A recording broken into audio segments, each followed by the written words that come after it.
আজকের ভিডিওতে দেখাম কান্দিপাড়া মাঠে পাগলা ফুটবল টিমের পাগলামি খেলা। আসসালামু আলাইকুম প্রিয় দর্শক, আজকে চলে আসছি বৃহত্তর ময়মনসিংহ জেলার গফরগাঁও উপজেলার কান্দিপাড়া মাঠে।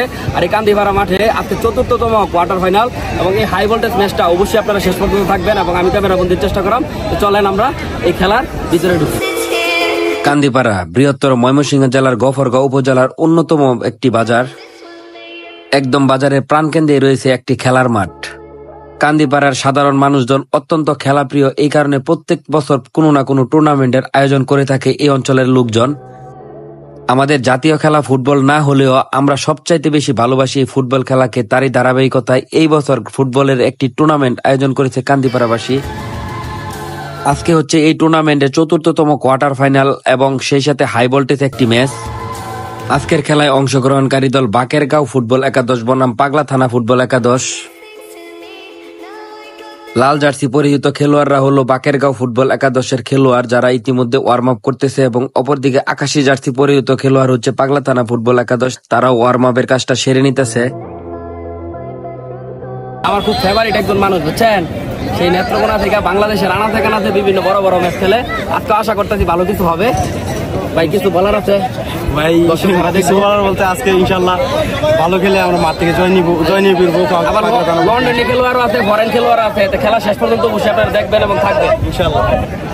ডিফেন্ডার ভাই, এই দেখা কিন্তু ভাইরাল খেলোয়াড়।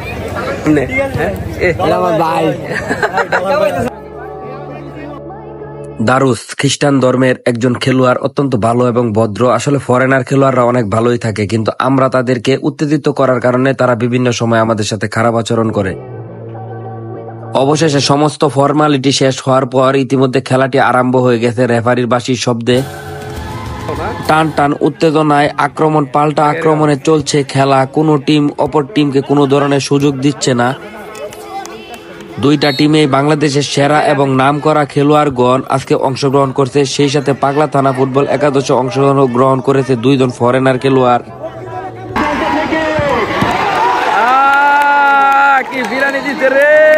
আউল ফাউল খেলার অংশ, আর এগুলা খেলার মাঝে থাকবে, এটাই স্বাভাবিক। কিন্তু মামা যাই কন্যা খেলিকার রেফারি কিন্তু মোটেও ভালো লাগছে না আমাদের।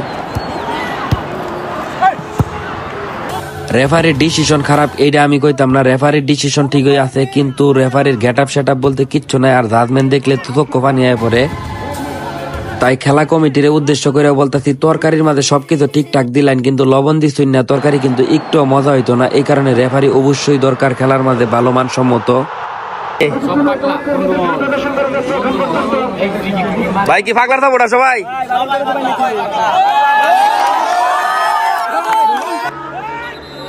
গোল হবে হবে এমন পজিশনও কিন্তু গোল হইতেছে না। মাঠের ভিতরে যা হইতেছে এর চেয়ে বেশি কিন্তু মাঠের বাইরে হইতেছে। মানে দর্শকরা তর্কে বিতর্কে একজন আরেকজনের মাথা মোতা একদম। দুইটা টিমের গোলকিপারের কথা না বললে নাই হয়। দুইটা টিমেই কিন্তু গোলকিপার আনছে এক ধরনের চুম্বক, মানে এরা বল রে কেমনে যে চুম্বকের মতো আকর্ষণ করে দৈরা ফেলা, এটা মোটেও কইতারি না।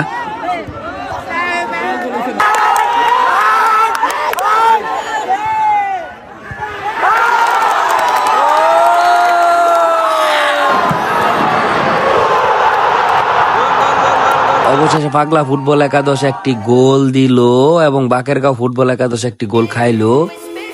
পাগলা ফুটবল একাদশের খেলোয়াড়রা যেমন নামেই পাগলা তেমন কামেও কিন্তু পাগলা। আর পাগলা বাসি তো আরো বড় পাগলা, মানে এরা যে কোনো টুর্নামেন্টে ধরবো আর বাংলাদেশের যত সেরা সেরা নাম করা খেলোয়াড় আছে সব আনবো। আল্লাহ জানে হেরা টেয়া পয়সা করতে পা না কোনো টেয়ার খনিমনি পাইছে। শুধু মাঠের নিচে দর্শক এমন কোনো কথা না, কিন্তু সালের উর্ফে আনাচে কানাচে দর্শকে একদম টইটুম্বুর হয়ে রয়েছে, এটা তো দেখতে আছেন আপনারা। আর সেই সাথে আজকের খেলার ফলাফল কিন্তু খুবই ভয়াবহ। মানে খেলার ফলাফল তো বুঝিনি, মানে একদিক জিতবো একদিক হারবো। পাগলা 1-0 গোলে জিতছে আর বাকেরগাঁও 1-0 গোলে হারছে। যাই হোক, পাগলাবাসীরও অভিনন্দন, তারা ময়মনসিংহের ভিতরে ফুটবলটারে বাঁচায় রাখছে। আর সেই সাথে কান্দিপাড়াবাসীরও অভিনন্দন এত সুন্দর আয়োজন করার জন্য। 90 মিনিটের খেলা 5 মিনিটে দেখাইলে যা হওয়ার কথা ঠিক তাই হইব, মানে আমার ক্ষেত্রে তাই হয়েছে। যাই হোক, আপনারা মনে কোনো কষ্ট নিয়েন না, পরবর্তী সময় ইনশাল্লাহ পুরা খেলা দেখানোর চেষ্টা করাম। আর অবশ্যই ভিডিওটা ভালো লাগলে লাইক কমেন্ট শেয়ার, আর পাগলাবাসী প্রত্যেকের আড়িতে কিন্তু একটা করে শেয়ার করতে হবে, কারণ আপনারাই দিচ্ছেন।